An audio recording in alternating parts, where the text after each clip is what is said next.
जय स्वर वेद कथा, जय स्वर वेद कथा, जय स्वर वेद कथा, जय स्वर वेद कथा। श्रवण मात्र से मिट जाती है, श्रवण मात्र से मिट जाती है अंतर मन की व्यथा। जय स्वर वेद कथा, जय स्वर वेद कथा, जय स्वर वेद कथा, जय स्वर वेद कथा।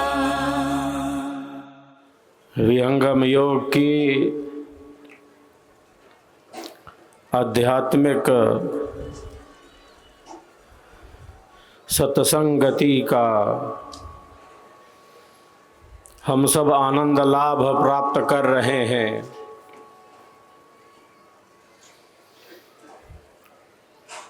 अनमोल है ये मानव जीवन,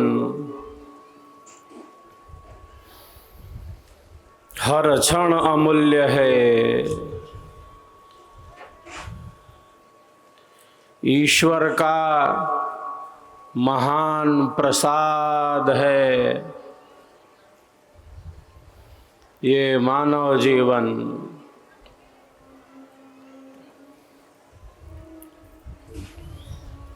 ईश्वर ने बड़ी कृपा करके ये मानव का चोला दिया है, मानव का शरीर मिला है।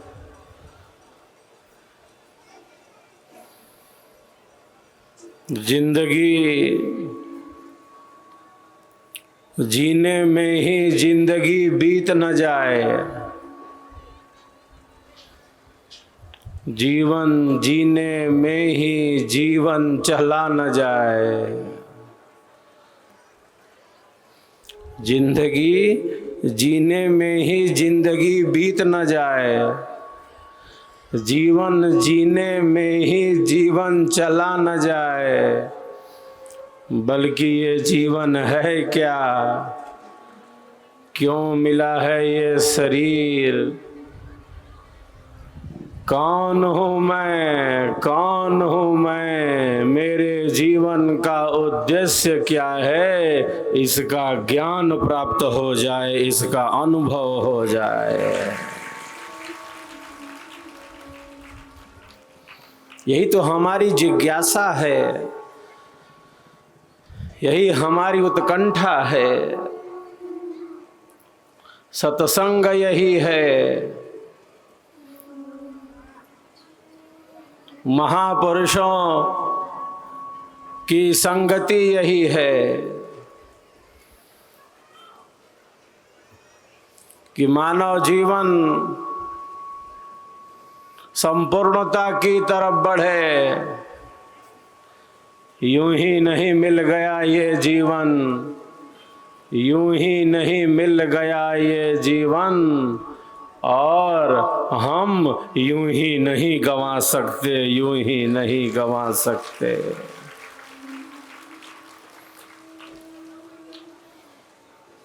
इसीलिए महापुरुषों ने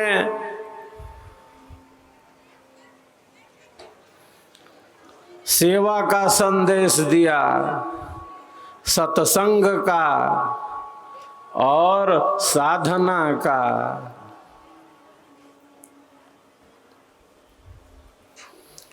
सेवा, सत्संग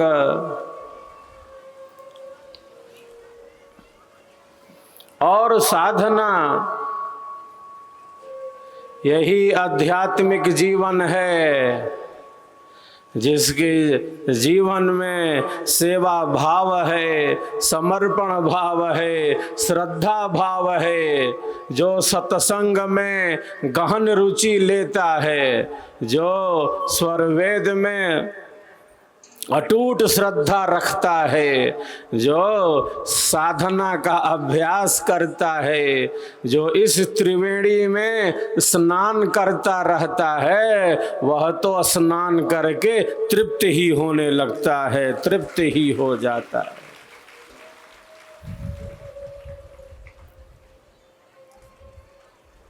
सेवा का अर्थ है हमारे कारण किसी को भी अज्ञान पूर्वक अधर्म पूर्वक कष्ट न मिले। हमारे कारण सबको सुख मिले, हमारे कारण सबको शांति मिले। जो शांति के मार्ग में है, जो प्रकाश के मार्ग में है, जो परम सत्य के मार्ग में है, जो अध्यात्म के मार्ग में है, केवल वही नहीं है, उसके जीवन को देखकर अन्य भी तो उसी की तरह अध्यात्म के पथ पर आगे बढ़ने लगते हैं। सेवा, सत्संग और साधना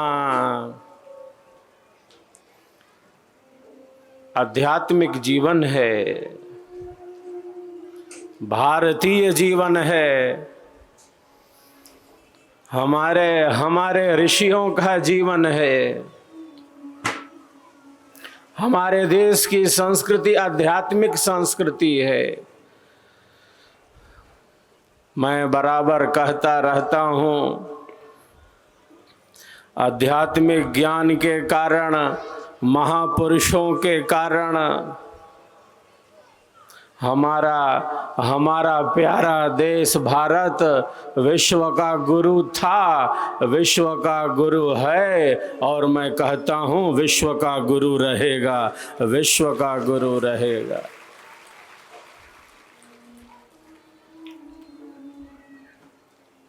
इतनी महान संस्कृति है हमारे देश की। विश्व के बुद्धिजीवी, चिंतक, विचारक अपने देश की संस्कृति को समझने से पहले भारत को समझना चाहते हैं। इस आध्यात्मिक ज्ञान का ही अनुभव कर लेना चाहते हैं। जहां युद्ध की भूमि में, जहां युद्ध की भूमि में मन की शांति का उपदेश दिया जाता हो, हम विचार करें। जहां दो सेनाएं युद्ध के लिए तत्पर हैं, जहां दो सेनाएं युद्ध के लिए तत्पर हैं, ऐसी युद्ध की भूमि में जहां मन की शांति का क्रियात्मक उपदेश किया जाता हो, क्रियात्मक उपदेश किया जाता हो। हमारे मन में, हमारे विचारों में कितना युद्ध चल रहा है।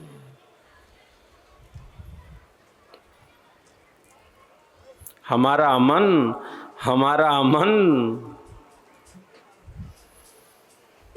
तो कामनाओं से बंधा है। हमारा मन तो इच्छाओं से बंधा है।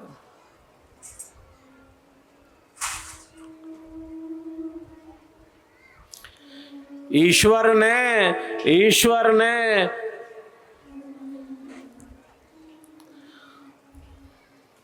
हमें बहुत बड़ी शक्ति दी है। ईश्वर ने हम सबको बहुत बड़ी शक्ति दी है। कोई व्यक्ति अयोग्य नहीं है, कोई व्यक्ति अयोग्य नहीं है, क्योंकि सब के भीतर आत्मा के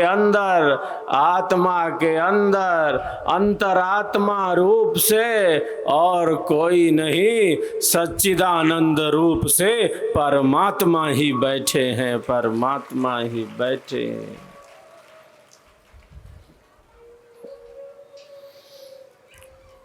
सबके भीतर वही है। सूक्ष्म रूप से वही स्थित है। मेहंदी के हरे पत्ते में लालिमा छिपी है, मेहंदी के हरे पत्ते में लाली ही लाली है, तिल में तेल है।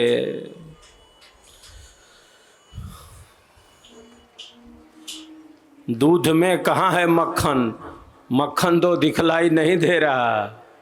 दूध में कहाँ है मक्खन, दूध के कण कण में मक्खन ही तो मक्खन भरा है, मक्खन ही तो मक्खन भरा है। युक्ति से प्रकट होता है। हम सबके भीतर, हम सबके भीतर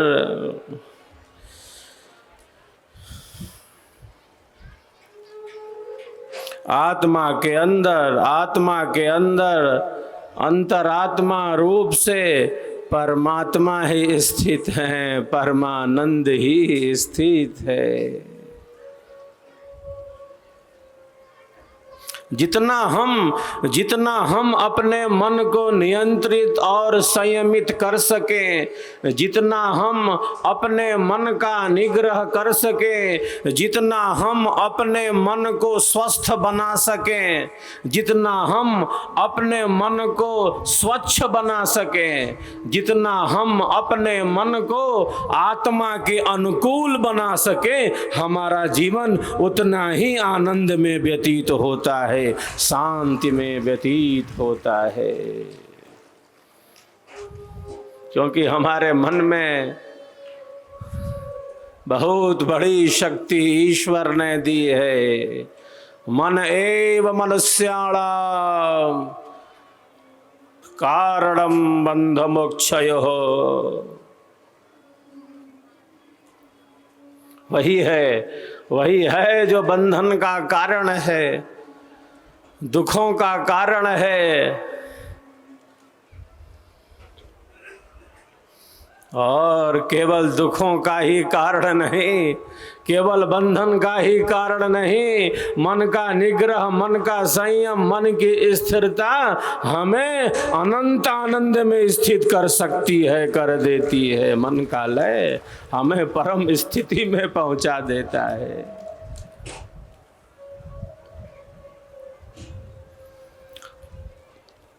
जितना हम अपने मन को स्वच्छ रख सकें,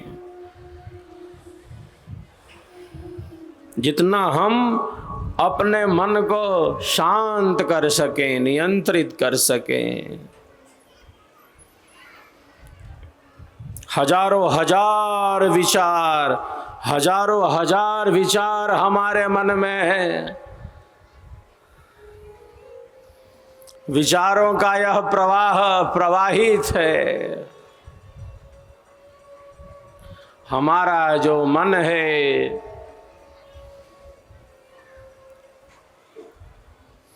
वह संकल्प विकल्पात्मकम है। मनः संकल्प विकल्पात्मकम।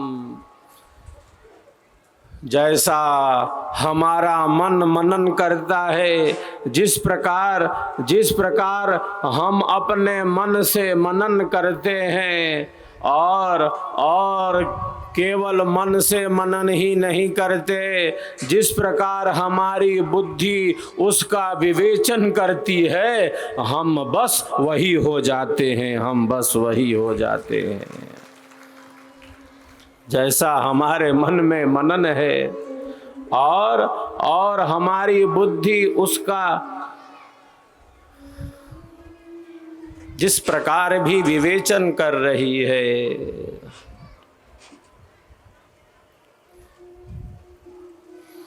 हमारा जो निर्णय है, हमारी जो बुद्धि का निर्णय है, वह आत्मा के अनुकूल हो। मुख्य बात यह है, मन के किसी भी विचार पर, अनियंत्रित मन की स्थिति में, अशुद्ध मन की स्थिति को बुद्धि ने प्रमाणित कर दिया, बुद्धि ने भी निर्णय दे दिया।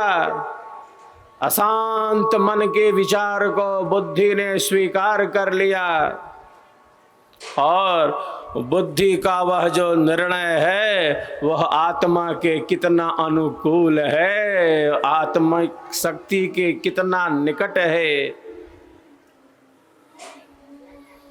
यह अत्यंत ही महत्वपूर्ण है। मैं बराबर कहता रहता हूँ, आत्मा की ध्वनि को, भीतर की आवाज को, अंतरात्मा की ध्वनि को सुनने का सामर्थ्य उत्पन्न हो गया, आत्मा की ध्वनि को सुनने का सामर्थ्य उत्पन्न हो गया, तब हमारा जो कर्म है, तब हमारा जो कर्म है वह कर्म न रहकर धर्म बन जाता है, धर्म बन जाता है।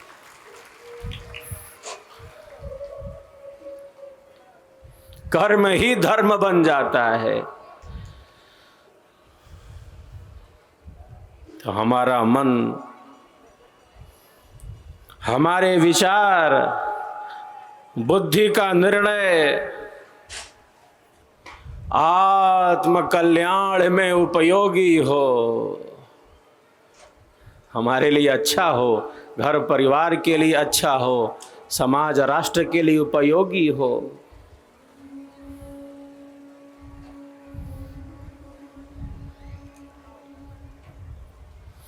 इसके लिए हम अपने बिखर रही शक्ति को, बाहर जा रही शक्ति को, इस बिखराव को हम रोकते हैं, संयमित करते हैं। सेवा इसीलिए है, सत्संग इसीलिए है, स्वरवेद इसीलिए है, साधना इसीलिए है कि जो कुछ उपयोगी हो हमारे आत्म कल्याण में, जो कुछ उपयोगी हो हमारे भौतिक एवं आध्यात्मिक उत्कर्ष में, उसे हम प्राप्त करते चलें, उसे हम प्राप्त करते चलें। और जो कुछ ऐसा हो, जो कुछ भी ऐसा हो जो हमारे लिए अच्छा नहीं है, घर परिवार समाज के लिए अच्छा नहीं है, उपयोगी नहीं है, वह सब नष्ट हो जाए।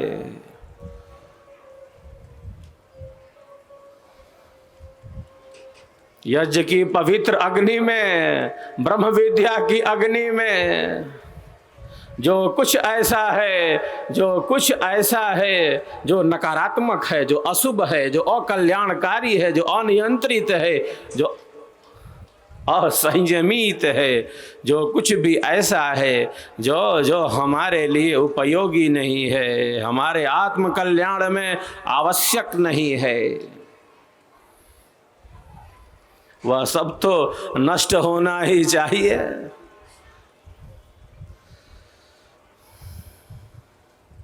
सेवा के द्वारा, सत्संग के द्वारा, साधना के द्वारा जो बाधक तत्व हैं हमारे आत्म कल्याण में, वही बाधक तत्व हमसे दूर हो जाते हैं और हम स्वयं की तरफ बढ़ने लगते हैं, परम आनंद की तरफ बढ़ने लगते हैं। क्योंकि हमारे भीतर है असीम शक्ति।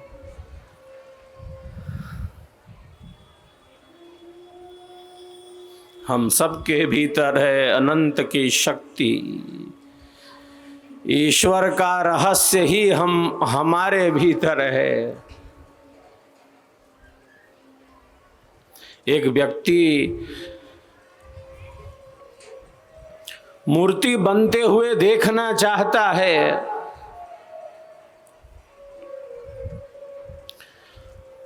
वो देखना चाहता है कि मूर्ति कैसे बनाई जाती है। वो पहुंच जाता है मूर्तिकार के पास कि चलो देखते हैं मूर्ति कैसे बनाई जा रही है।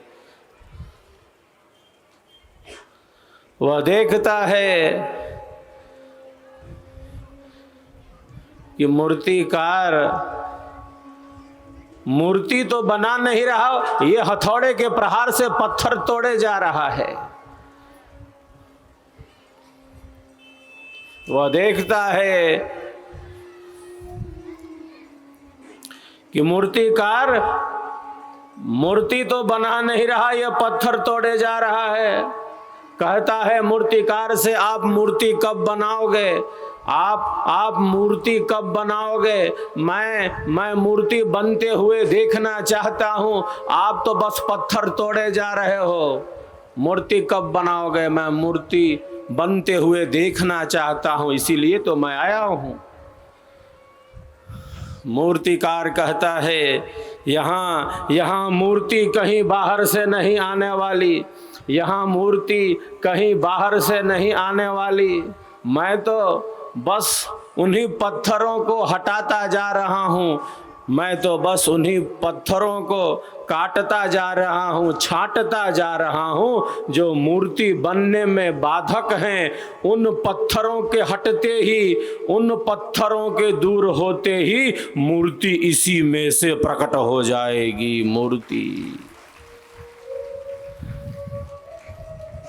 मूर्ति इसी में से प्रकट हो जाएगी, वो कहीं बाहर से नहीं आने वाली। जो हमारे हीन विचार हैं, जो हमारे निरर्थक विचार हैं, जो हमारे अयोगी विचार हैं, जो हमारे अशुभ विचार हैं, जो हमारा अपवित्र चिंतन है, जो हमारी अति चंचलता है, जो हमारी अस्थिरता है, जो हमारे हीन विचार हैं, अयोगी विचार हैं, वही हमारे आत्म कल्याण में बाधा उपस्थित कर रहे हैं। जो हमारे हीन विचार हैं, जो हमारे निरर्थक विचार हैं, उन विचारों के दूर होते ही, मन के नियंत्रित और संयमित होते ही, जो हमारे भीतर अनंत प्रभु की ही मूर्ति है, उस मूर्ति का ही हम साक्षात दर्शन करते हैं। हम परम आनंद में ही स्थित हो जाते हैं। इस चंचलता को, इस अस्थिरता को, इस अनियंत्रण को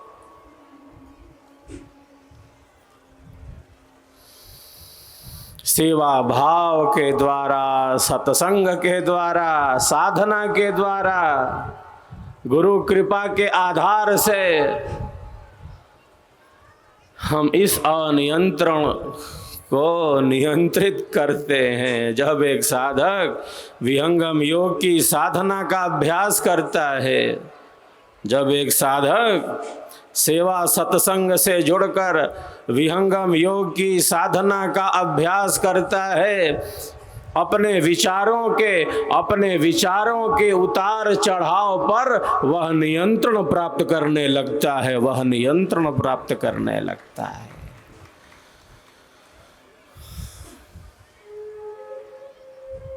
जो हमारे आत्म कल्याण में उपयोगी हो, जो हमारे लिए कल्याणकारी हो, उसी पथ पर निरंतर आगे बढ़ते रहना ही कल्याण का मार्ग है। कल्याण का मार्ग क्या है? कल्याण का मार्ग क्या है? कल्याण का मार्ग और कुछ नहीं, कल्याण का मार्ग और कुछ नहीं। जो हमारे लिए कल्याणकारी है, बस उसी रास्ते पर निरंतर चलते रहना, निरंतर आगे बढ़ते रहना। जो हमारे लिए अच्छा है उसका हम त्याग नहीं कर सकते,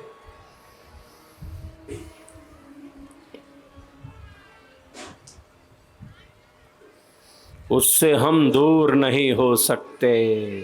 यही श्रद्धा भाव है। श्रद्धा का अर्थ है सत्य पर विश्वास।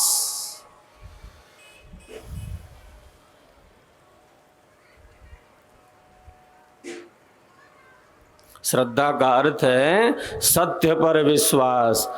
विश्वास कर लिया तो कर लिया, अपना बना लिया तो बना लिया, अब पीछे नहीं लौट सकते। अब बढ़ेंगे तो आगे ही बढ़ेंगे, अब बढ़ेंगे तो आगे ही बढ़ेंगे।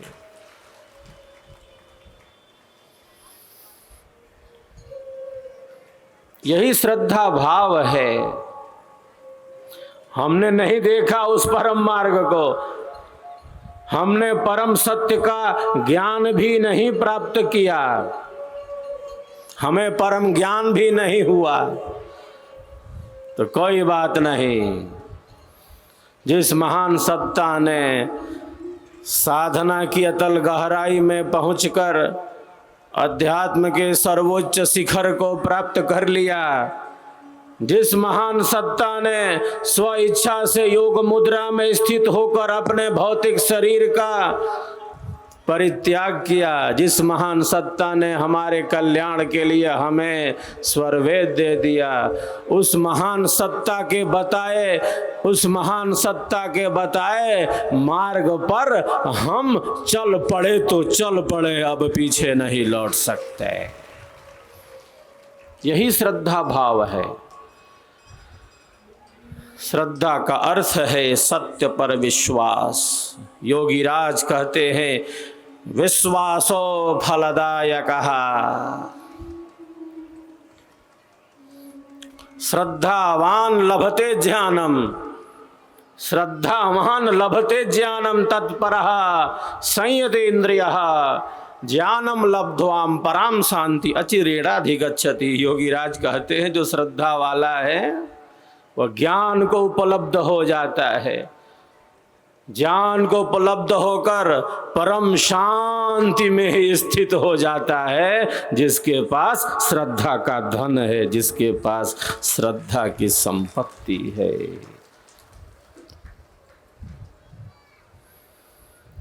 क्योंकि उसने सत्य पर विश्वास किया है।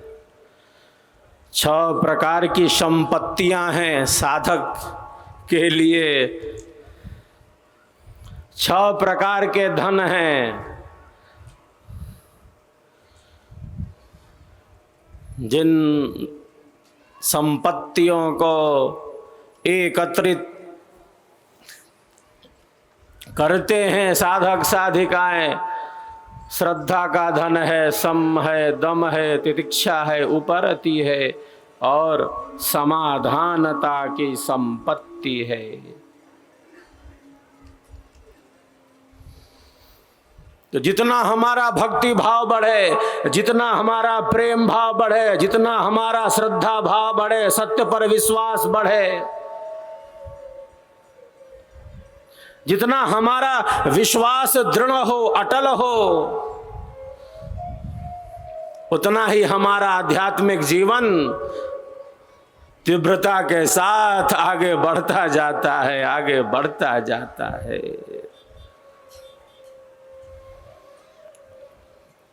आंतरिक धन होना चाहिए। जल का झरना बह रहा है, जल प्रपात है, हमारा जो पात्र है वो जल की तरफ होना चाहिए। हमारा जो पात्र है वह जल की ओर होना चाहिए। इसी दृढ़ संकल्प के साथ, सत्य संकल्प के साथ संसार में रहते एक साधक और एक साधिका अपने जीवन का आध्यात्मिक निर्माण करते हैं। उनका संकल्प दृढ़ है।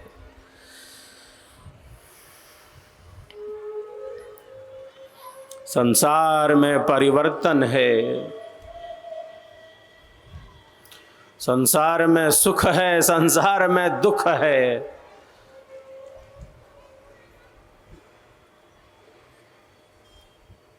हर चीज यहां बदल रही है, प्रतिपल बदलती जा रही है।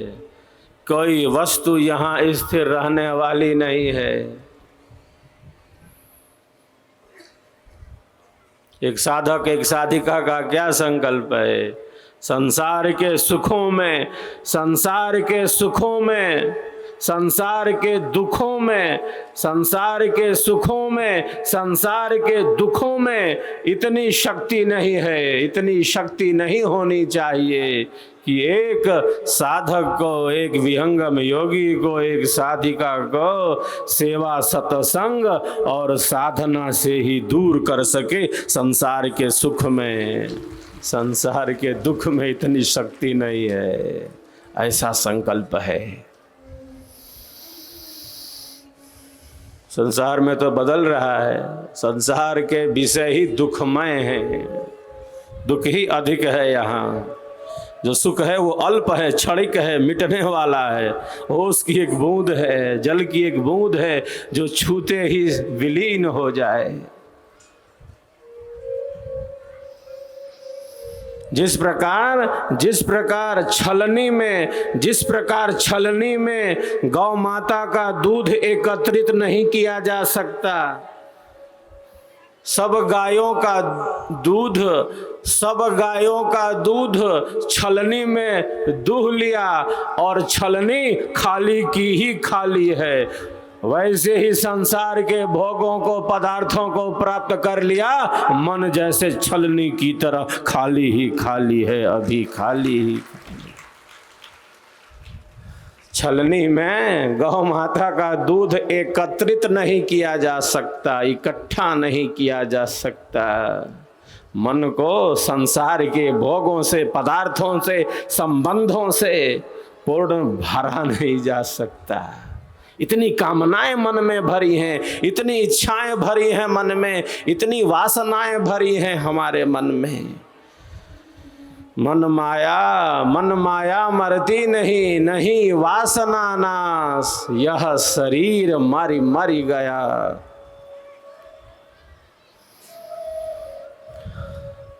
कर माया मन नाश।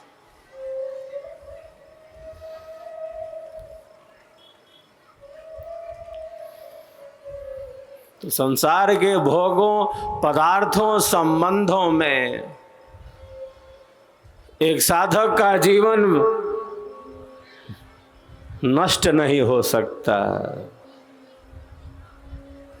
केवल शरीर और संसार का, इन संबंधों का ध्यान रखने के लिए ये शरीर नहीं मिला है, ये जीवन नहीं मिला है।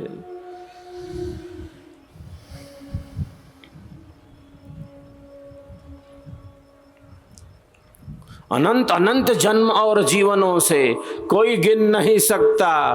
अनंत अनंत जन्म और जीवनों से हम सब भोगते चले आ रहे हैं, अनंत अनंत जन्म और जीवनों से।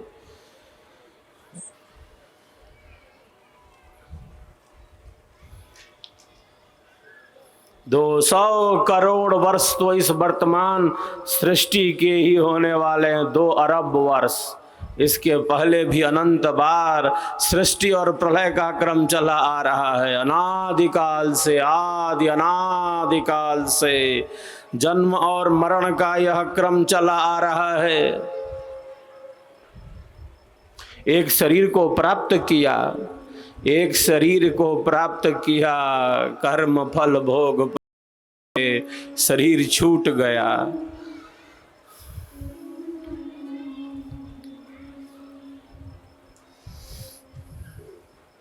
एक शरीर को प्राप्त किया,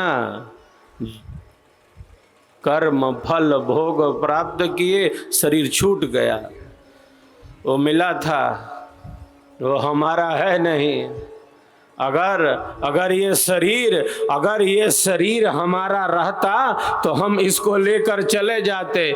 हम शरीर लेकर तो आ गए हैं, शरीर लेकर जा नहीं सकते, क्योंकि ये हमारा है नहीं, उसने दिया है। हमारा रहता यह शरीर तो हम इसको लेकर चले जाते। हम अपनी वस्तुओं का कितना ध्यान रखते हैं, कितना संभाल कर रखते हैं, इतनी आसक्ति है हाँ हमें। शरीर लेकर तो आ गए हैं, लेकर जा नहीं सकते। हमारा रहता तो हम लेकर चले जाते, हमारा है नहीं, हमें मिला जरूर है, उसने दिया है। उसने बड़ी कृपा करके दिया है। संसार के विषय दुख रूप हैं। हमारे ऋषि कहते हैं, एक संसार के सुख में दुख कितना है? एक नहीं है। एक संसार के सुख में एक नहीं, 4 प्रकार के दुख मिले हुए हैं, 4 प्रकार के। दुखमय यह संसार है। संसार के विषय वस्तुतः, यथार्थतः, ज्ञानतः, धर्मतः, विवेकतः दुख रूप हैं, जो है तो है।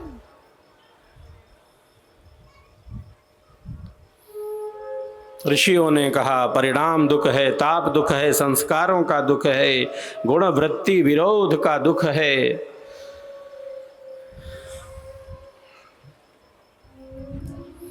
आदि अनादि काल से अनंत अनंत जन्मों से हम सब भोगते चले आ रहे हैं। माता पिता पत्नी पुत्र सगे संबंधी बंधु बांधव अपना पराया, मैं तू यह वह।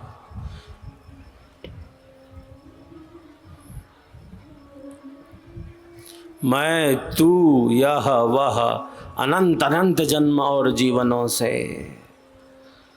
यह सब घटित होता चला आ रहा है। जो साधक है, जो जिज्ञासु है, जो विवेकी है, वह चिंतन करता है कौन हूँ मैं, ये शरीर क्या है, ये संसार क्या है, कौन हूँ मैं शरीर तक सीमित तो नहीं, मैं शरीर तक सीमित तो नहीं, मैं इंद्रियों तक सीमित तो नहीं। कौन हूँ मैं, कहाँ से आया, कौन हूँ मैं, कहाँ से आया, क्या कर रहा और जाना कहाँ है, मार्ग क्या है, लक्ष्य क्या है, किधर जाना है। ये चार बातें बड़ी महत्वपूर्ण हैं। जीवन में जो जीवन से भी महत्वपूर्ण है वो हमारे जीवन की वास्तविकता ही तो है।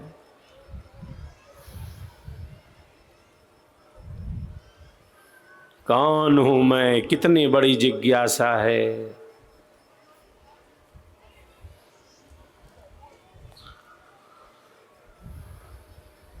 स्वयं का ज्ञान न होना ही हमारे दुखों का कारण है, स्वयं को न पहचानना ही हमारे दुखों का कारण है, हमारा अज्ञान ही हमारे दुखों का कारण है।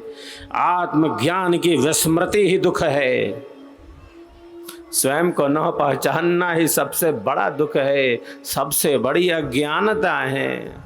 हमारे महापुरुषों ने कहा, हमारे ऋषियों ने कहा, सद्गुरुदेव ने कहा,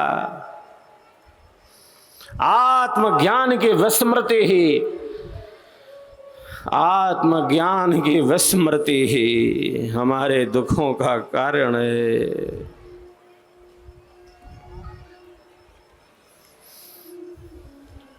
तो जिस प्रकार का हम चिंतन करते हैं, जिस प्रकार का हम चिंतन करते हैं, जैसा हमारा मन मनन करता है, वैसे ही हम बनने लगते हैं। अब चिंतन केवल शरीर, संसार, इन भोगों, इन पदार्थों, इन संबंधों का है, तब हमारी गति उसी में है। शरीर, संसार, इन संबंधों का चिंतन करना है।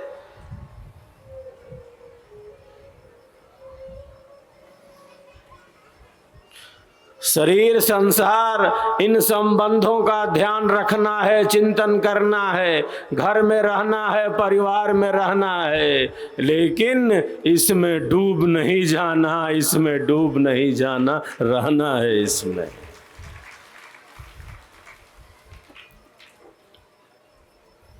पवित्र नदियों में स्नान करना है, नदी में डूबकर प्राणों को गंवाना श्रेष्ठ नहीं है। स्नान करके बाहर निकल आना है। घर में रहना है, परिवार में रहना है, शरीर में रहना है, संसार में रहना है, इसमें डूबना नहीं है, इसमें डूबना नहीं है। तो सत्संग न होने से, सत्संग न होने से, अल्प होने से, स्वरवेद न होने से, श्रेष्ठ चिंतन न होने से, कल्याणकारी चिंतन न होने से, आत्म कल्याण में उपयोगी चिंतन न होने से, केवल शरीर का, संसार का, इन संबंधों का ही चिंतन चलता रहता है। अधिक वही चिंतन है। शरीर संसार इन संबंधों का, घर का, परिवार का, व्यापार का जितना चिंतन करना उतना ही चिंतन करना है। जो आत्म कल्याणकारी चिंतन है, जो आत्म कल्याणकारी चिंतन है, उसका अभाव होने से केवल यही चिंतन होता रहता है। सत्संग न होने से, स्वरवेद न होने से, श्रेष्ठ चिंतन न होने से, जो चिंतन कम होना चाहिए वही चिंतन अधिक से अधिक होने लगता है, चिंताएं होने लगती हैं। सत्संग हमारे जीवन का वह सुवास है जो हमें जीवन की वास्तविकता से परिचित कराता है।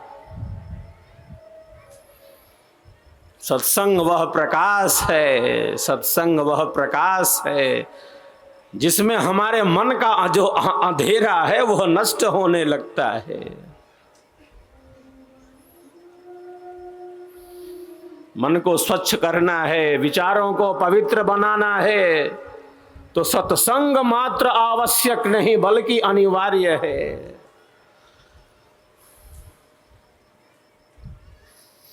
जिस प्रकार लोहे को पीट पीट कर इच्छित आकार का बना दिया जाता है, जिस प्रकार उस लोहे की उपयोगिता हो, जिस प्रकार उस लोहे की उपयोगिता हो, उसी प्रकार सत्संग के प्रभाव से, श्रेष्ठ वाणियों के प्रभाव से, स्वरवेद के द्वारा जो अवगुणी मन है, जो अवगुणी मन है, उस अवगुणी मन को सद्गुणी बनाया जाता है, सद्गुणी बनाया जाता है।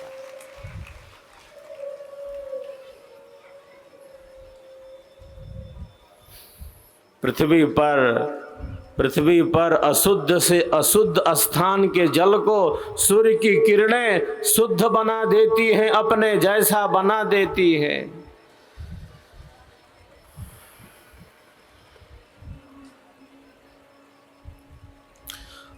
पृथ्वी के अशुद्ध से अशुद्ध जल को सूर्य की किरणें शुद्ध बना देती हैं, अपने जैसा बना देती हैं। मनुष्य के मन में कैसा भी अंधेरा हो, उसके अंतःकरण में कैसा भी अंधेरा हो, जो ब्रह्म विद्या के ज्ञान की किरणें हैं, जो ब्रह्म विद्या के ज्ञान की किरणें हैं, जो स्वरवेद की किरणें हैं, जो सद्गुरुदेव का कृपा प्रसाद है, वह हमारे मन के कैसे भी अंधेरे को दूर करने का सामर्थ्य रखता है, सामर्थ्य रखता है। तो निरंतर हम प्रकाश के ही पथ पर आगे बढ़ते रहें। जो हमारे लिए कल्याणकारी है उसी मार्ग पर हम आगे बढ़ते रहें। वेद में ऋषि कहते हैं, स्वस्ति पंथा मनुचरेम सूर्या चंद्र मसाविव। हे प्रभु, जैसे सूर्य और चंद्र निरंतर कल्याण के ही मार्ग पर बढ़ते जा रहे हैं, उन्हीं की भांति मैं भी निरंतर कल्याण के ही मार्ग पर आगे बढ़ता चलूं। स्वरवेद की दिव्य वाणियों का हम सब श्रवण करें। ये अमोघ वाणी है, साक्षात कृधर्मा ऋषि की वाणी है, ये ब्रह्म वाणी है। शांत चित्त होकर हम सब स्वरवेद के इन दिव्य स्वरों का आनंद लाभ लें। हम सब का संकल्प महान, हम सब का संकल्प महान, हम सबका संकल्प महान। सभी एक दूसरे के उत्साहवर्धन में तालियों की गड़गड़ाहट करें। आप सबों के अंदर एक उत्कंठा है, एक उत्साह है, एक जिज्ञासा है, भक्ति भाव है, एक समर्पण भाव है। शांत चित्त होकर स्वरवेद के दिव्य स्वरों का हम सब आनंद लाभ लें।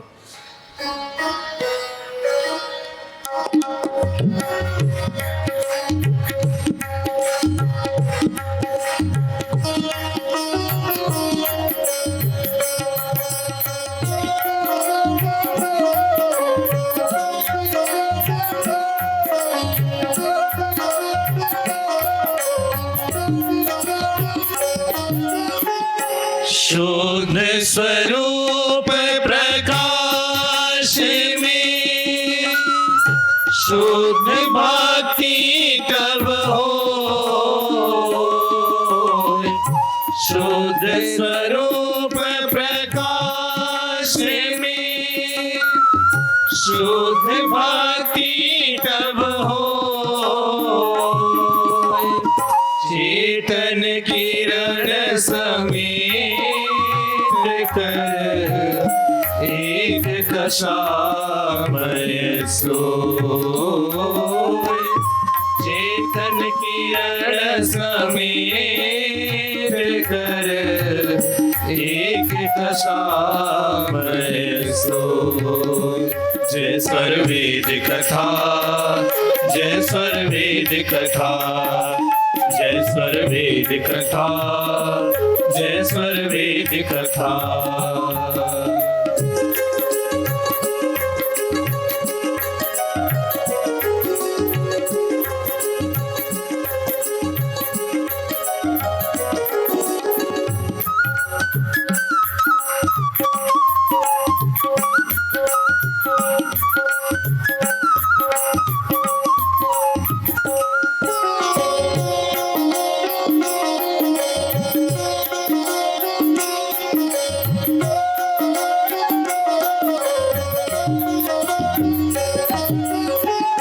मनव पवन को बांध के कारण कीन विली।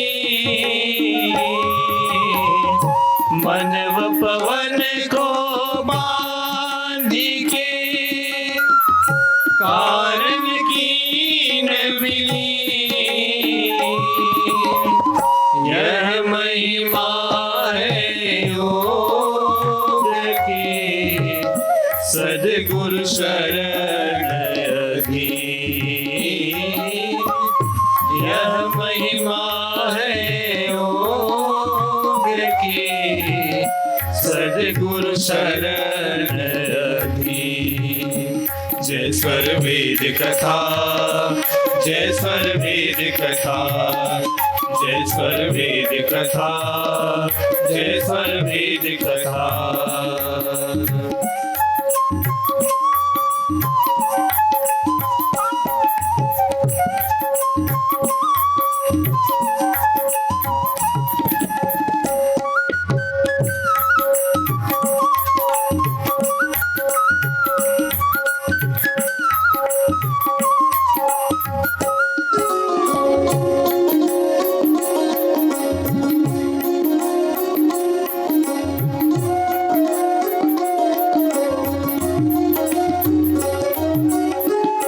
अद्भुत शब्द प्रकाश में चेतन जगमग हो।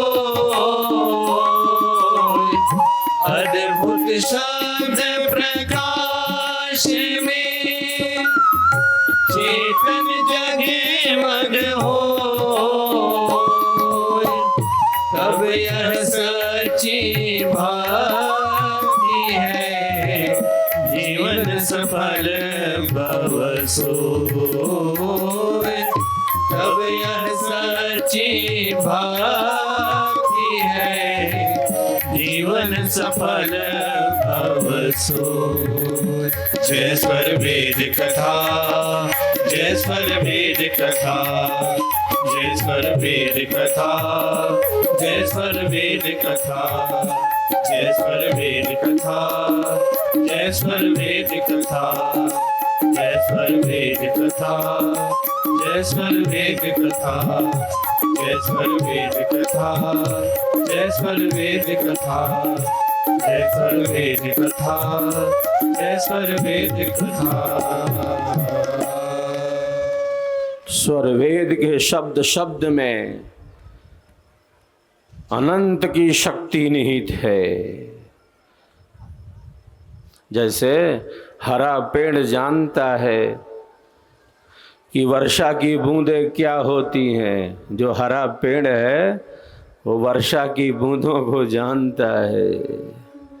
उसी प्रकार जो अध्यात्म के जिज्ञासु हैं जो अध्यात्म के पथिक हैं, जो विहंगम योगी हैं, उनको भली भांति पता है, अनुभव है कि स्वरवेद क्या है, ये विहंगम योग क्या है, इसका वो अनुभव करते हैं।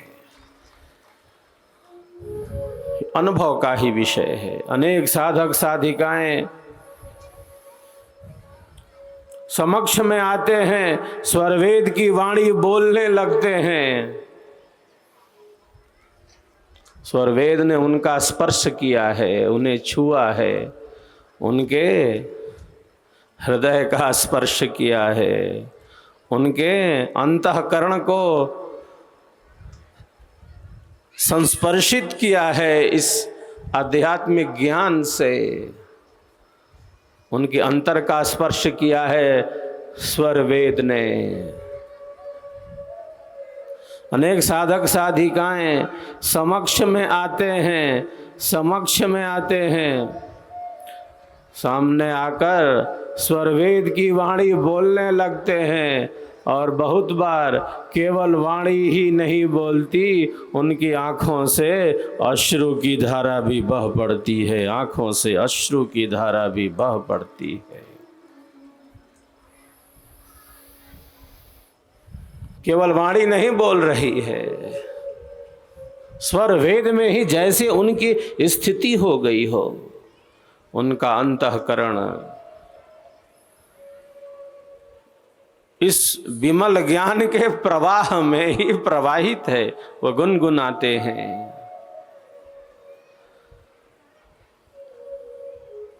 आगम काल, स्वाध्याय काल, प्रवचन काल, व्यवहार काल विद्या 4 प्रकार से उपयोगी सिद्ध होती है।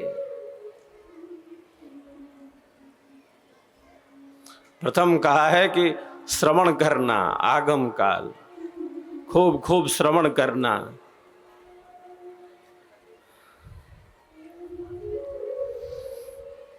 जो हमारे लिए अच्छा है, जो हमारे आत्म कल्याण में उपयोगी है, ऐसी वाणियों का अधिक से अधिक श्रवण करना।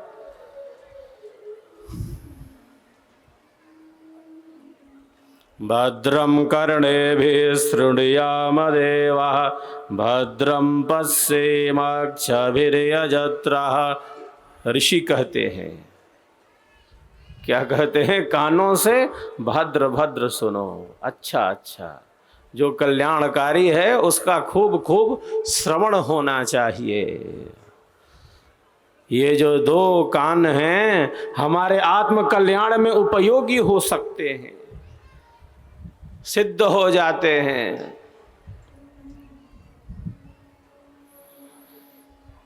कोई कुछ आकर और कान में फूंक दे, कान में कह दे,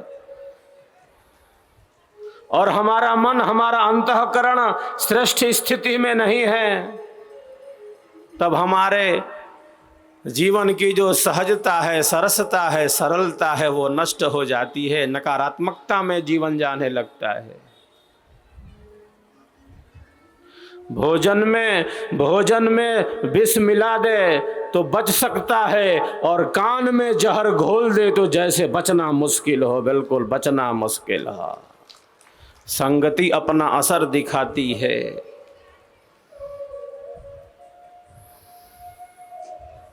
सत्संगति इसीलिए अनिवार्य है। संगति का अपना असर है, सबकी अपनी एक सर्किल है, सबकी अपनी एक संगति है, सब अपनी संगति ढूंढ लेते हैं,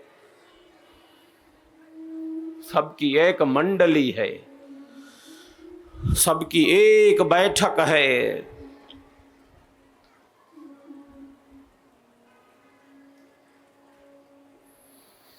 आत्म कल्याण में यह सत्संगति कितनी उपयोगी है। ये सत्संग हमारे लिए क्या क्या नहीं करता, हमारी वाणी को शुद्ध करता, हमारे विचारों को शुद्ध करता, हमारी वाणी में सत्य का संचार करता, हमारे चित्त को प्रसन्न रखता है, हमारे आध्यात्मिक मार्ग को निरंतर श्रेष्ठता सुचिता के पथ पर आगे बढ़ाता है। ये सत्संगति हमारे लिए क्या क्या नहीं करती। बुद्धि की जड़ता को दूर करता है, बुद्धि की जड़ता को दूर करता है स्वर वेद ये सत्संग।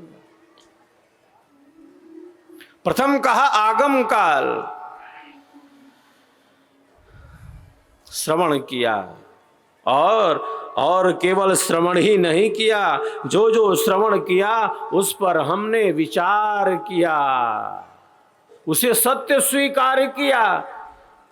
स्वरवेद की वाणियों को, महापुरुषों की वाणियों को, वेद के संदेश को, उपनिषद के संदेश को, साहेब के स्वर को, साहेब के सिद्धांत को हमने सत्य स्वीकार कर लिया। स्वीकार कर लिया तो कर लिया, केवल सुना नहीं, केवल श्रवण ही नहीं किया कि सुनना है तो सुनना है, केवल सुनना नहीं, जैसे बिल्कुल पी जाना, उसमें स्थित हो जाना, उस पर अपने विचारों को दृढ़ता प्रदान करना, सत्य स्वीकार कर लेना। विहंगम योग के सिद्धांत को परम सत्य स्वीकार कर लिया तो कर लिया।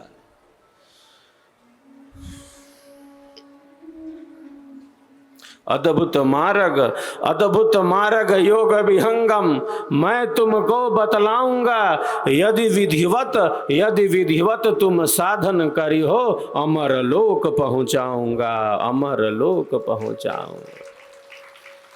केवल बतलाऊंगा ही नहीं बल्कि पहुंचा दूंगा। विहंगम योग के सिद्धांत को सत्य स्वीकार किया, जो जो सुना था उस पर विचार किया, उसको सत्य स्वीकार किया, एकांत शांत चित्त होकर बैठकर उस पर चिंतन किया।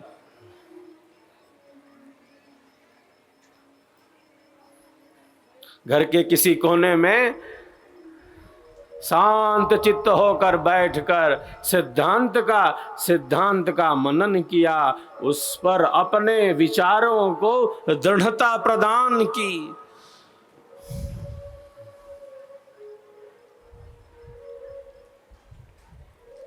उसे सत्य स्वीकार किया, जो सुना था, जिसको सत्य स्वीकार किया था, जिस पर अपने विचारों को दृढ़ बनाया था, उसको अन्यों तक पहुंचाया।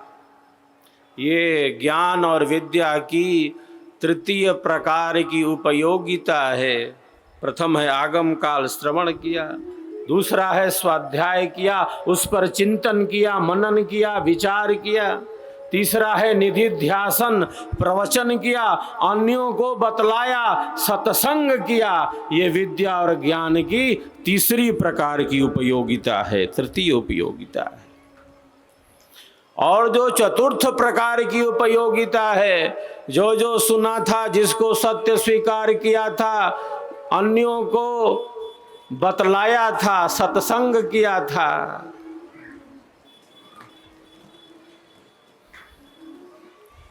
प्रकृति का अर्थ ही है परिवर्तन।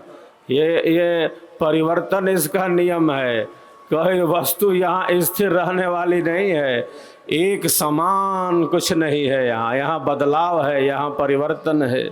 यहाँ सुबह है, यहाँ शाम है, यहाँ दिन है, यह रात है, ये सुख है, ये दुख है, ये वायु है, ये अग्नि है। हर चीज, हर क्षण, हर पल प्रतिपल बदलता जा रहा है। इसी को तो संसार कहते हैं, इसी को संसार कहते हैं, जो निरंतर बदलाव में है। प्रकृति का अर्थ ही है परिवर्तन।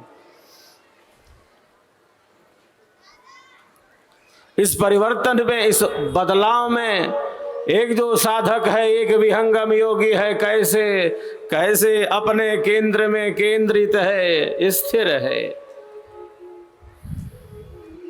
बाहर की बदलती हुई परिस्थिति, बाहर तो बदलाव होगा, बाहर तो परिवर्तन होगा, लेकिन भीतर में हमारी जो आंतरिक स्थिति है, हमारी जो भीतरी स्थिति है, जो हमारी आंतरिक स्थिति है, संसार के इस परिवर्तन से, लक्ष्य से, हमारे लक्ष्य से यह परिवर्तन हमें न भटका दे। संसार का सुख दुख और संसार की बदली हुई परिस्थिति जिसकी आत्मिक शक्ति मजबूत है, जिसकी आत्मिक शक्ति मजबूत है, वो बाहर की उठा पटक से नहीं घबराता, वो तो अपने अंतर के आनंद में ही आनंदित है। वो तो भीतर के आनंद में ही आनंदित है। तो हमारे जीवन की सहजता, सरसता, सरलता, स्वाभाविकता नष्ट ना हो। हम सबका जीवन आनंददायी बने। बहुत बार जीवन की अनेकों घटनाएं हमें बहुत दुखी करती हैं, हम दुखित हो जाते हैं उठा पटक से, बाहर के बदलाव से, क्योंकि हमारा मन वहाँ अधिक से अधिक जुड़ा हुआ है बाहर की परिस्थितियों से। हमारा मन अनेक घटनाओं से बहुत व्यथित हो जाता है।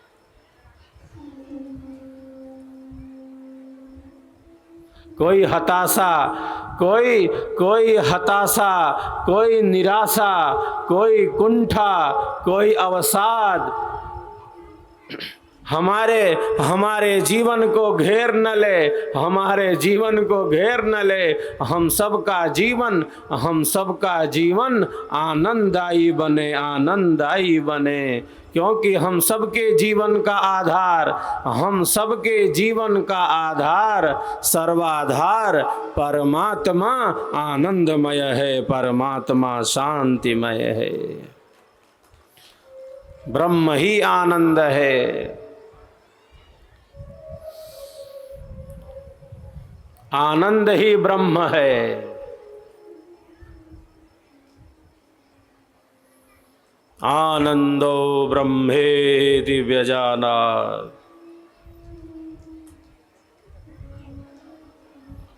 परमात्मा आनंदमय है, दुख छू नहीं सकता उसको।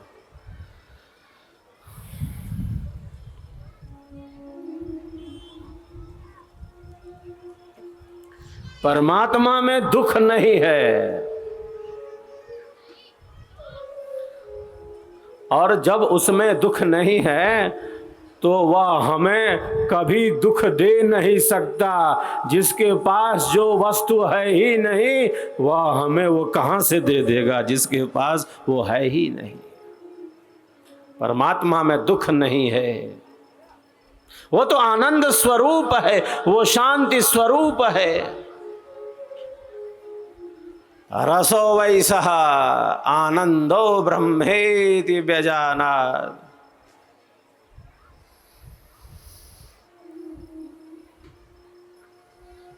गाढ़ी नींद में दुख का अनुभव है। मैं, तू, यह, वह, कोई तनाव, कोई चिंता, कोई क्रोध, कोई अनियंत्रण, कोई असंयम, कोई अस्थिरता।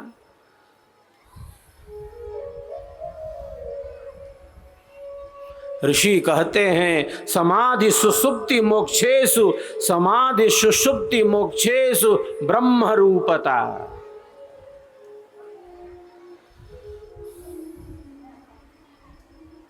समाधि में दुख नहीं है, चेतना की एक दिव्य स्थिति में दुख नहीं है, सुसुप्ति में दुख नहीं है, मोक्ष में दुख नहीं है। क्यों नहीं है? क्योंकि परमात्मा में दुख नहीं है, परमात्मा में दुख नहीं है, परमात्मा को दुख छू नहीं सकता। वो आनंद स्वरूप है, वो शांतिमय है।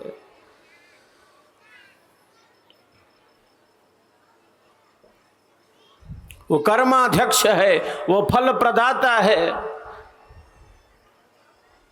वह प्रत्येक जीव को उनके कर्म के अनुसार फल देता है। वो न्यायाधीश है, उसे न्याय पसंद है,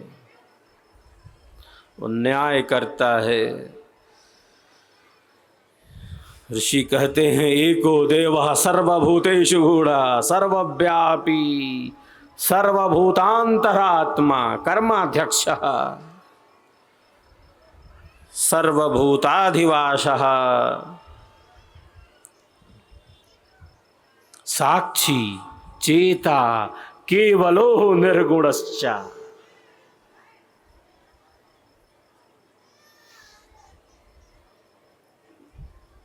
वह हमारे प्रत्येक कर्मों का साक्षी है। उससे बचकर छिपकर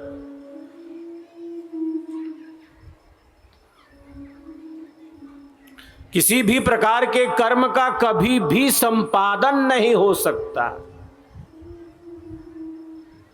क्योंकि वो हमारे मन के भावों को जानता है।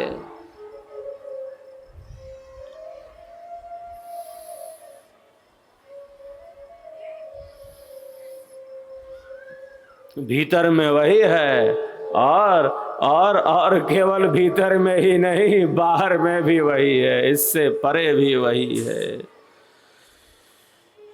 ईशावास्यमिदं सर्वं यत् किंच जगत्याम जगत। सब कुछ उसी से व्याप्त करने योग्य है। वह हमारे प्रत्येक कर्मों का साक्षी है, फल प्रदाता है, न्यायाधीश है। जिसको जहां भेजना है वो भेज देता है। ईश्वर की व्यवस्था है, उसका न्याय है, क्योंकि सबके कर्मों को जानता है। वो साक्षी है, मन के भावों को जानता है, विचारों के भावों को जानता है, मन के संकल्प विकल्पों को जानता है।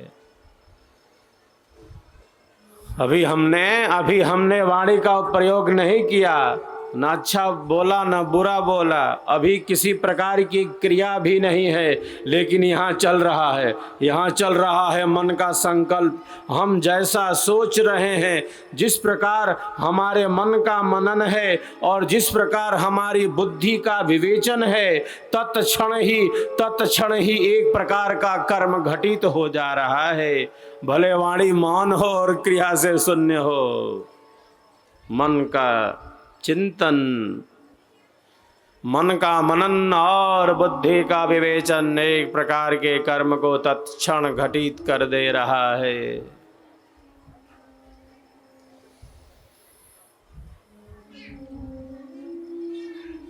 इसीलिए आचार्यों ने कहा, मनस्सेकम वचस्सेकम, मनस्सेकम वचस्सेकम, कर्मण्येकम महात्मनाम।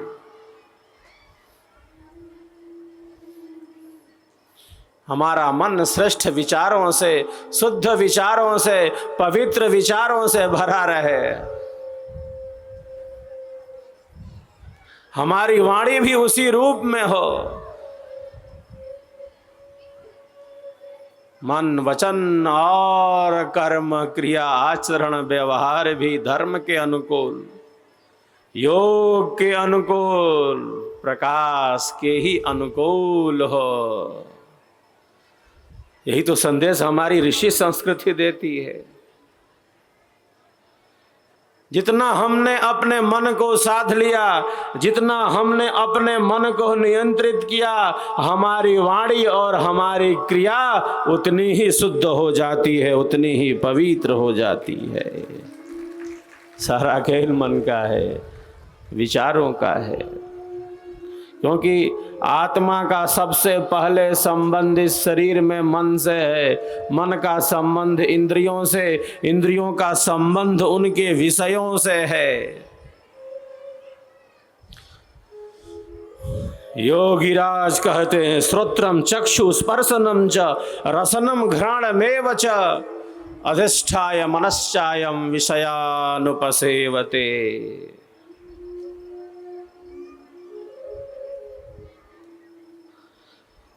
हम देख रहे हैं, आंखों से बाहर का, कानों से बाहर का, नासिका से, जिह्वा से रस ले रहे हैं। त्वचा जो सिर के शीर्ष भाग से लेकर पैर के तलवे तक त्वक इंद्रिय है, उससे स्पर्श का अनुभव कर रहे हैं। आत्मा का संबंध मन से, मन का संबंध इंद्रियों से, और इंद्रियों का जो संबंध है उनके विषयों के साथ है। यही प्रणाली कार्य करती जा रही है। ज्ञानेंद्रियों की प्रेरणा से, ज्ञानेंद्रियों की प्रेरणा से कर्मेंद्रियां अपने कर्म में संलग्न हो जा रही हैं। ज्ञान और कर्म से, ज्ञान और कर्म से ये शरीर चल रहा है, और ज्ञान और कर्म से केवल ये शरीर ही नहीं, ये संसार चल रहा है, ये संसार चल रहा है। परमात्मा परम ज्ञान स्वरूप है।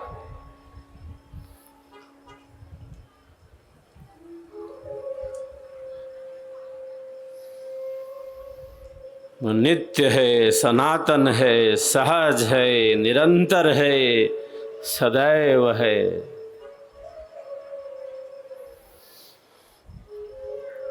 आत्मा नित्य है, सनातन है, सहज है, निरंतर है, सदैव है।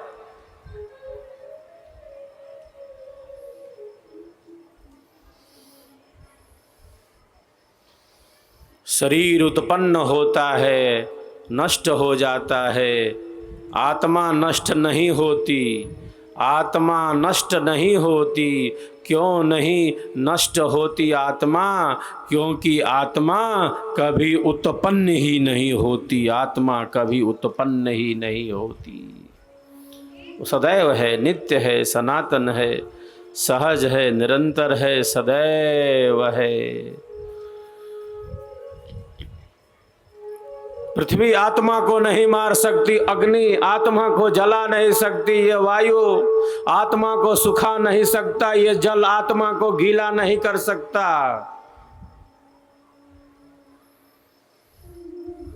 आकाश तो अवकाश प्रदान है, वह कुछ नहीं कर सकता। पांचों मिलकर आत्मा को नहीं मार सकते।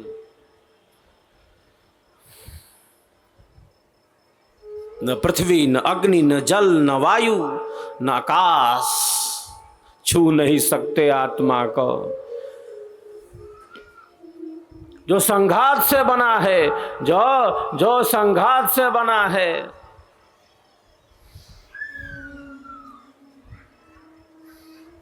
वो शरीर है जो इनसे बना है, पृथ्वी से, अग्नि से, वायु से। शरीर पंच भौतिक है। पृथ्वी, अग्नि, जल, वायु, आकाश, इन पंच तत्वों के सहयोग से सट विकारों को प्राप्त होने वाली ये भौतिक देह है जो विनाशी है। शरीर भौतिक है, इस भौतिक के पीछे अभौतिक है, इस दृश्य के पीछे एक अदृश्य है, इस विनाशी के पीछे एक अविनाशी है, इस अनित्य के पीछे एक नित्य है।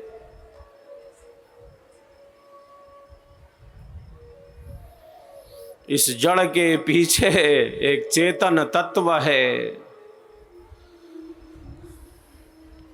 जो हम स्वयं हैं। दृश्य शरीर का अदृश्य आधार आत्मा है। जड़ शरीर का चेतन आधार आत्मा है। विनाशी शरीर का अविनाशी आधार आत्मा है।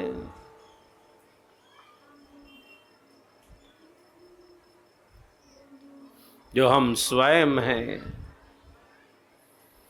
और आत्मा के अंदर अंतरात्मा रूप से और कोई नहीं, सच्चिदानंद स्वरूप से परमात्मा ही बैठे हैं, परमात्मा ही स्थित हैं, आनंद स्वरूप हैं। प्रकृति का केवल अस्तित्व है, जीवात्मा सच्चित है,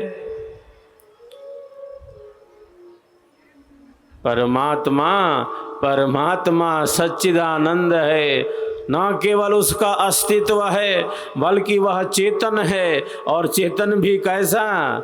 चेतनों का भी चेतन। चेतनश्चेतना नाम एको बहुनाम यो विदधाति कामन। केवल चेतन नहीं, वो परम चेतन है। केवल अस्तित्व ही नहीं, वो परम अस्तित्व वाला है। केवल ज्ञान ही नहीं वो परम ज्ञान है, केवल शब्द ही नहीं वो परम शब्द है, केवल ज्योति ही नहीं वो परम ज्योति है, केवल आत्मा ही नहीं वो परम आत्मा है, वो परम आत्मा है, केवल शांति ही नहीं वो परम शांति है, केवल ज्ञान ही नहीं वो परम ज्ञान है। मूल में है सृष्टि के कारण तीन हैं, प्रकृति ब्रह्म और जीव, उपादान साधार से निमित्त योनि है शिव, निमित्त योनि है शिव।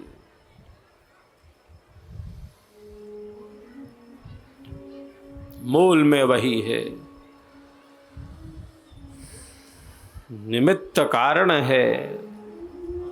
विहंगम योग का ज्ञान अनंत है, स्वरवेद में अनंत ज्ञान की रश्मियाँ सद्गुरुदेव के साधनात्मक अनुभव से सहज ही प्रकट है।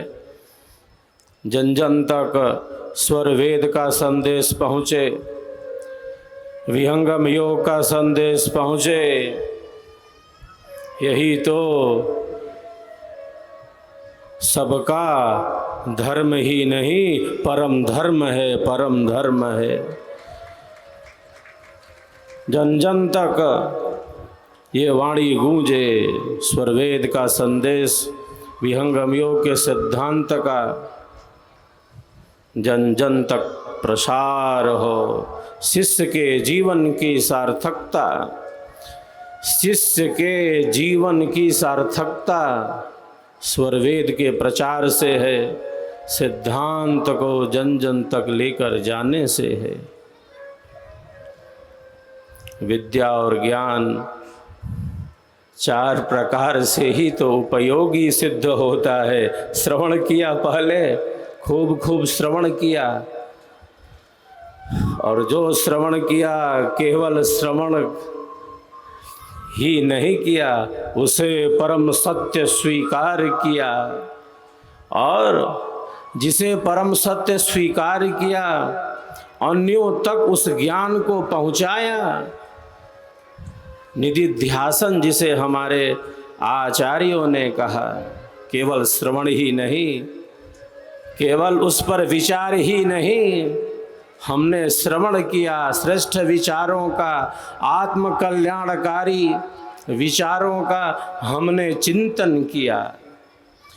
स्वरवेद के स्वर का, ऋषियों की वाणियों का, उपनिषदों के संदेश का, साहिब की साहबी का सत्य स्वीकार किया, हमने उसका श्रवण किया, मनन किया।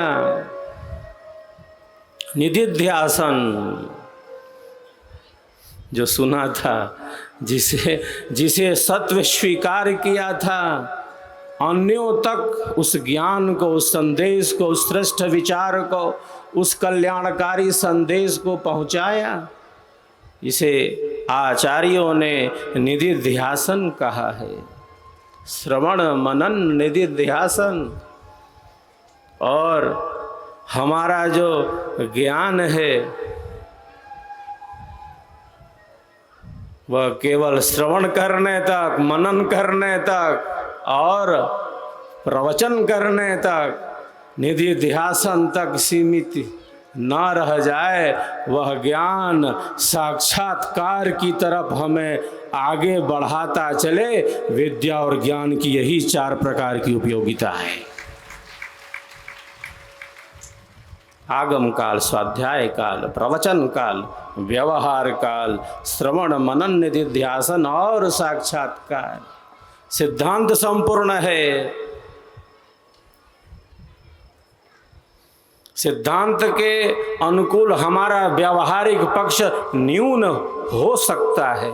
संपूर्ण सिद्धांत सहज प्रकट हो जाए, पूर्ण रूप से ज्ञान उतर जाए हृदय में, अंतर में, अंतश्चेतना में, सहज नहीं है। किंतु हमारा जो साधनात्मक पक्ष है वह सिद्धांत की ही तरफ आगे बढ़ता रहे, अनुभव का प्रतिशत हमारा बढ़ता चले। वह ज्ञान हमारे मन में है, वह ज्ञान हमारी वाणी में है, वह ज्ञान हमारे विचारों में है, वह ज्ञान हमारे सत्य सिद्धांत में है।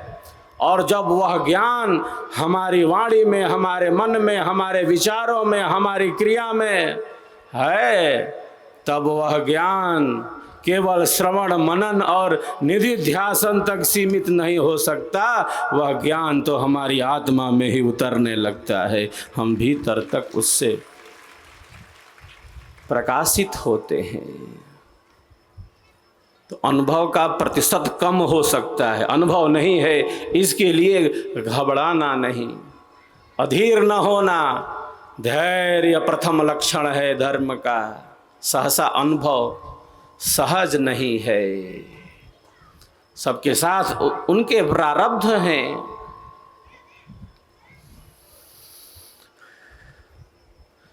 सबके साथ उनके प्रारब्ध हैं।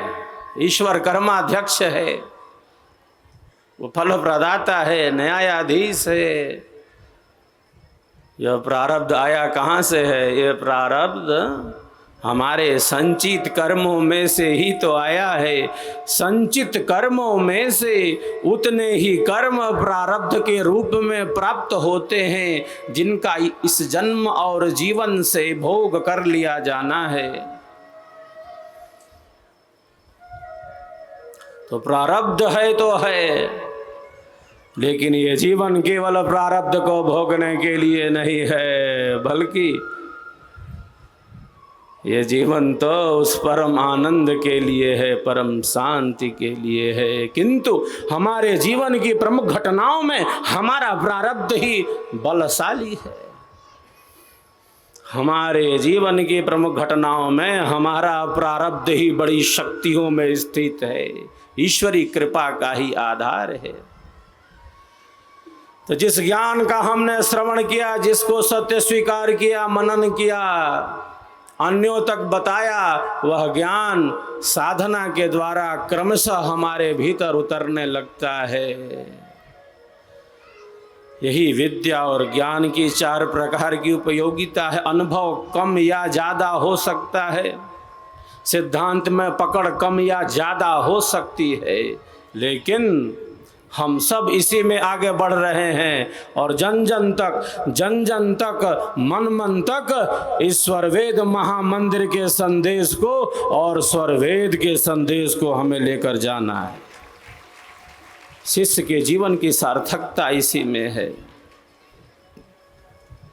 हम सबका संकल्प महान, स्वरवेद महामंदिर निर्माण। आप सबों के सहयोग से, सेवा भावना से स्वरवेद महामंदिर का निर्माण कार्य बहुत तेजी से आगे बढ़ता जा रहा है, निर्माण की पूर्णता की तरफ आगे बढ़ता जा रहा है। इसी वर्ष 17-18 दिसंबर को हम सब अपने संत समाज का 100वां वार्षिक महोत्सव शताब्दी समारंभ के रूप में मनाने जा रहे हैं। जन जन तक इस संदेश को हमें पहुंचाना है। आज हमने वैदिक महायज्ञ में मंत्रोच्चारण के साथ आहुतियों को प्रदान किया है। इस पावन 100वें वार्षिक महोत्सव के पावन अवसर पर हम सब मिलकर 25,000 कुंडीय स्वरवेद महायज्ञ संपन्न करेंगे। हम सब इसके लिए तत्पर हैं, जागरूक हैं, अपनी सेवा भावना प्रदान करते जा रहे हैं। एक बार सभी एक दूसरे के उत्साह वर्धन में तालियों की गड़गड़ाहट करें। विहंगम योग का प्रचार प्रसार आगे बढ़ता रहे, स्वरवेद का स्वर तीव्रता के साथ जन जन तक पहुंचता रहे। यही सेवा भावना है। सेवा, सत्संग और साधना में सब आगे बढ़ते रहें। विहंगम योग संत समाज के सभी अधिकारीगण, उपदेष्टागण, प्रचारकगण मातृशक्ति के सम्मान में एक बार सभी तालियों की गड़गड़ाहट करें। विहंगम योग संत समाज के सभी अधिकारीगण, उपदेष्टागण, प्रचारकगण, आगत सभी आध्यात्मिक जिज्ञासुओं के सबके कल्याण की कामना करते हुए, सबका सब विधि हो कल्याण, सबको सुख मिले, सबको शांति मिले, मन में जो वांछित श्रेष्ठ शुभ कामनाएं हैं उन कामनाओं की भी सिद्धि हो, सबका भौतिक एवं आध्यात्मिक उत्कर्ष हो। इन्हीं मंगल वचनों के साथ ग्वालियर के इस आंगन में आज इतना पर्याप्त समझते हुए अपनी वाणी को यही विराम देता हूँ और आप सबके कल्याण की कामना करता हूँ, सबके विकास की कामना करता हूँ।